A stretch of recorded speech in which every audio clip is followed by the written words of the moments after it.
Hey guys, so first we looked at using callback functions to handle asynchronous code in JavaScript and Node, and now we are here. We're on number 2, using then and catch.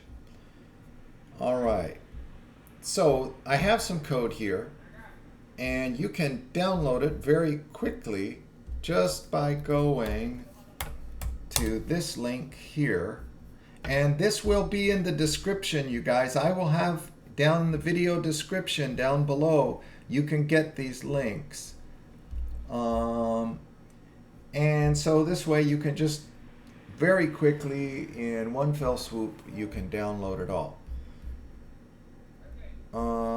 So what are we going to do here? First, another thing, I have a couple imports. You're going to need to do npm install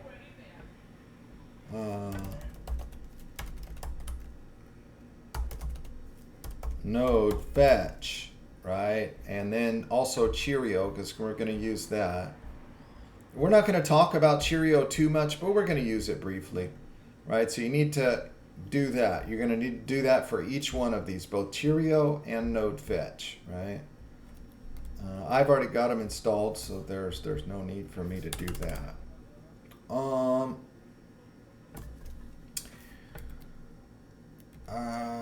we doing here? Okay. So what we're going to do is we're going to go through, loop through all of these URLs, okay? And what we're going to do is grab the title, okay? So Cheerio, essentially, it just lets us, it's like using jQuery within the context of Node.js while you scrape a web page, okay? So we're going to go ahead and loop through all of these URLs, okay? And we're going to call this function, getHomePageFetch, with each of the URLs, okay? And so let's just run it once. Let's see here. But before we do that, let's run it once.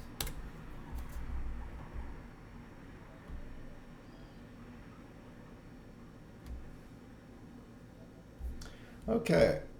So what we did, I printed out to the console in order, one by one, each URL that we are going to scrape and fetch.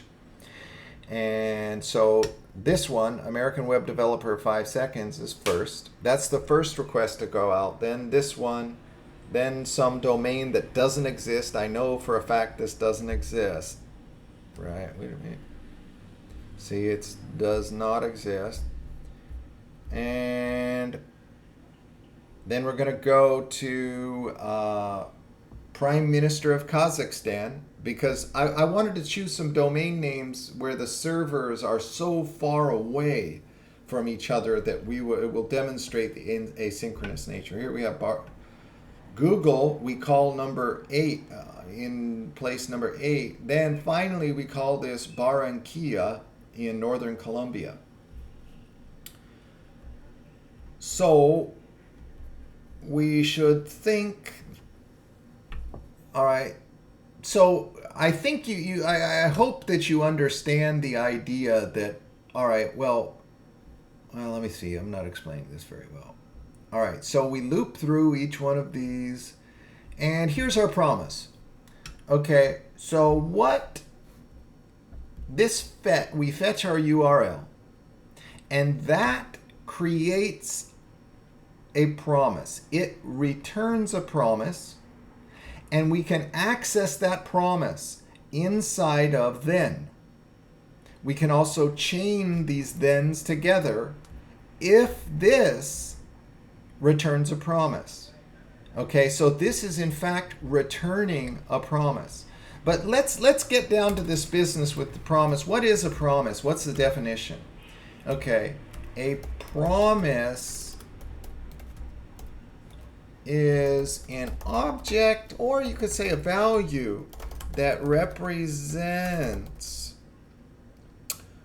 the future result of an asynchronous operation. Okay, so if you don't have an asynchronous operation, you don't have a promise. Okay, so we could do this, you guys. We could do this. We could say, let P equals fetch Google. All right. And then P then go ahead and we could, print out our text and, and handle it that way. We could do it that way. Okay, if we wanted to. So when it says that an asynchronous function like fetch returns a promise. So you think, well, if it returns, it's coming back over on this side of the equation, right? Now, okay, but we don't always use it. We don't always do it that way. The promise returned by fetch, because fetch is an asynchronous function, okay, will show up, okay, in this then. Okay, it's showing up here. All right, and we also so we get our response back, and then result text in fact itself. Here we've got a function called in fact itself returns another promise, and we're accessing it here. Okay, and what we're doing is then calling parse body. Okay, so the body, so result text is returning something, and here's what it's returning. It's returning the text body of the web page, right? So we use then to access the promise. And when a promise, okay, we say fulfills, okay, when a promise fulfills, I mean, that fulfill essentially just means that it completes correctly or normally without error. Okay. The value that is just the way it would have been in a synchronous function. Okay. So what's coming back over here is the body, the response back from the web page, because assuming it went just fine. Now, if it doesn't, we're going to catch an error down here. We put our catch at the end of all of our thens. Now, maybe we just have one then, maybe we have four, but any errors in these two thens will trickle down and be caught here. Okay. All right. They will trickle down and be caught in the catch block. Okay. So let's quickly hit on some vocabulary here that we use with promises. One is fulfilled. Two is rejected. That just means an error. Fulfilled means the promise or the asynchronous operation. Here when it fetches, it's fetching. If everything goes fine, it's going to be fulfilled. And we're going to get the result as res, response, in the text. Okay, we'll just write it's the response back from the web page. Let's make that slightly more clear. Okay, if it's rejected, then that will be an error object or some other code or value that normally would happen from, in this case, a network call. Okay, it's an error. Okay, and so that's what we're going to get back, and we're going to get that in our catch. It's rejected. Now, the other state it can be in is pending. Okay, it's waiting, it's waiting, it's waiting. So when we go off and make a call to this web page, the Prime Minister of Kazakhstan, oh, it waits a while. It waits a while. And this one here, you guys, I specifically made this one wait a long time. Right here, I set up a PHP web page. Okay, I set up this PHP web page called 5 seconds, and it calls this, and what I do is I just sleep. I don't respond. So it's going to be pending, right? This will be pending. This promise will be pending for at least 5 seconds, right? And then I echo a title back because our Cheerio is looking for some sort of text in between title tags, so I needed to send that back. But I call that first, right? And in fact, we saw in our code earlier that this comes back much, much later, actually at the end. So now these three vocabulary items in discussions of promises, you will see them used quite a bit. Okay. So fulfill, reject. So now remember, you guys, when the code returns normally, now what I want to hit on one thing. I'm not sure you'll see it. There are actually two. Well, no, it's not going to happen. Okay, so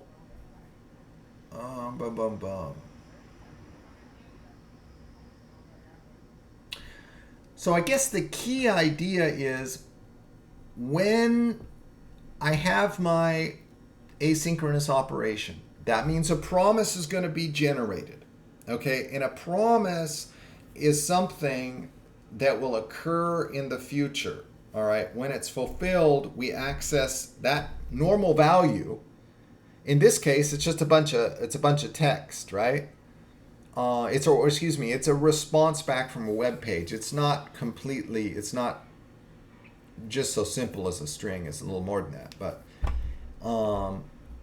and then we grab our errors with the catch. What else do we want to do? Now, okay, you technically also can do a finally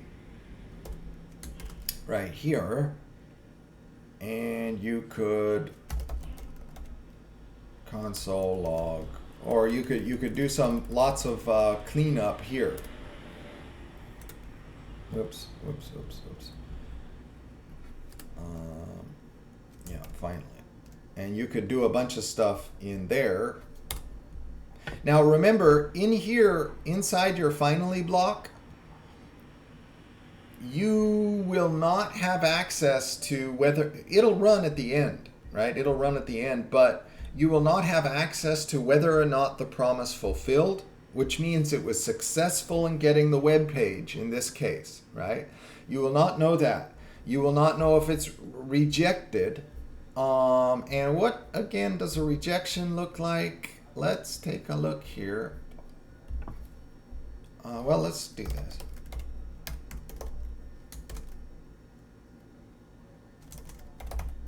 And okay.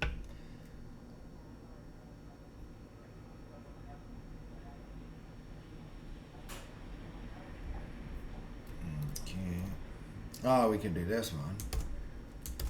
All right, we're gonna do this. There it is. Okay. Okay. And okay. Now let's take a look, by the way, at this. Let's do something here. Let's do this again.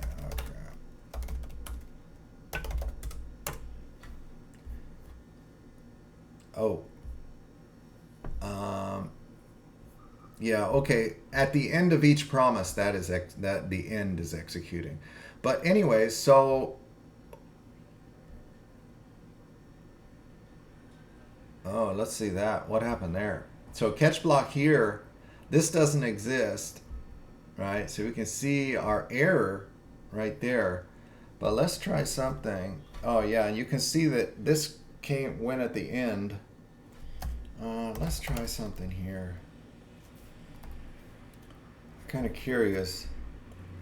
And we really don't need to do that, you know.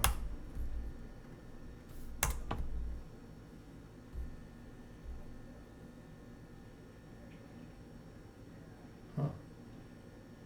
Why is that?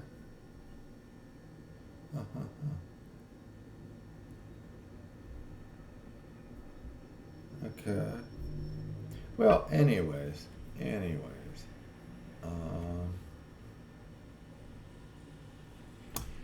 okay. I guess the last thing I would say, you guys, is that when a promise is fulfilled, what it returns, what it is, usually is just some data. Maybe it's a string, maybe it's some number. It depends on what the nature of the synchronous code itself is. It's nothing too magical, really. Okay, now next we're going to go on to what many claim to be, the much awaited, better future of promises, which is using async and await. And I do like them better, I will say that much.